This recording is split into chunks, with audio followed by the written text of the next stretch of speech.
I've been following this situation unfolding, of course, all morning, and we're joined right now by Major General David Fraser.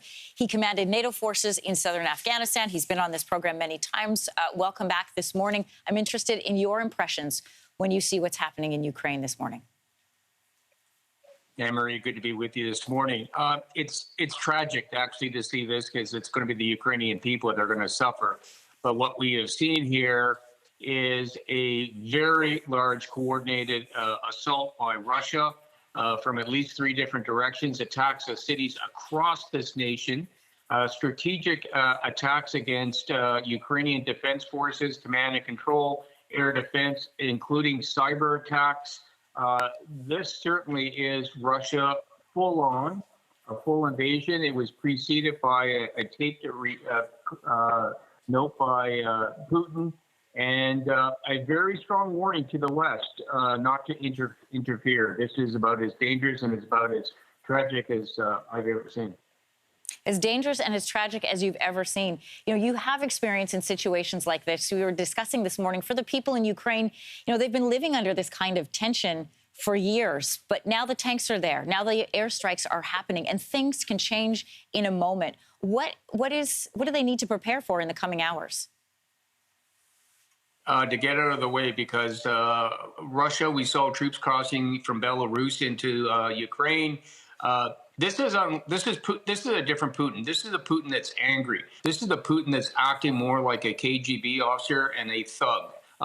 And unlike the Crimea, which was short and quiet, this one is loud and noisy. And they appear to be, first of all, this is bigger than just Donetsk. And we've got to be careful that this doesn't spill outside of the Ukrainian boundary. And explain to everyone what happens if it does spill outside of Ukraine.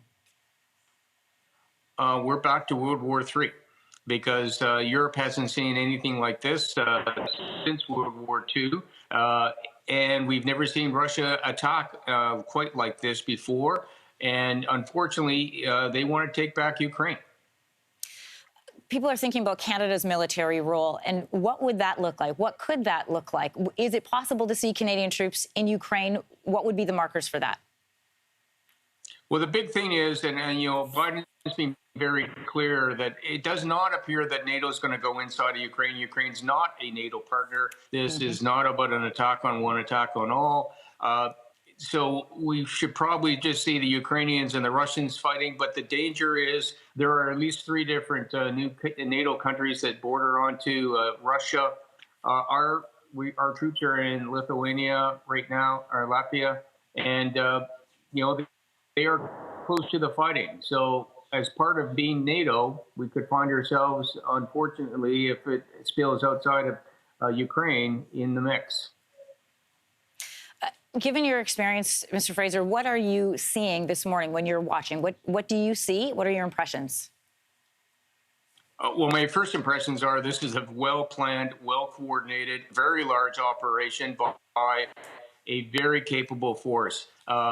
Cruise missiles, drones, special forces going after the head of the Ukrainian forces. The ground forces have already moved in. So under the cover of darkness, using their technology, they've allowed their combat troops to move in. They've warned everybody to get out of the way. They've told the Ukrainian soldiers to lay down their weapons and not take the illegal, quote unquote, the illegal orders from their leaders. This is as much of a Cold War, what we used to train for and never did, but we're now seeing reality here of a full major invasion. Major General David Fraser, great to have your insights this morning. Thank you. Anne-Marie, thank you. Hey, thanks for watching. If you liked this, be sure to subscribe here, or you can check out more Your Morning videos right here.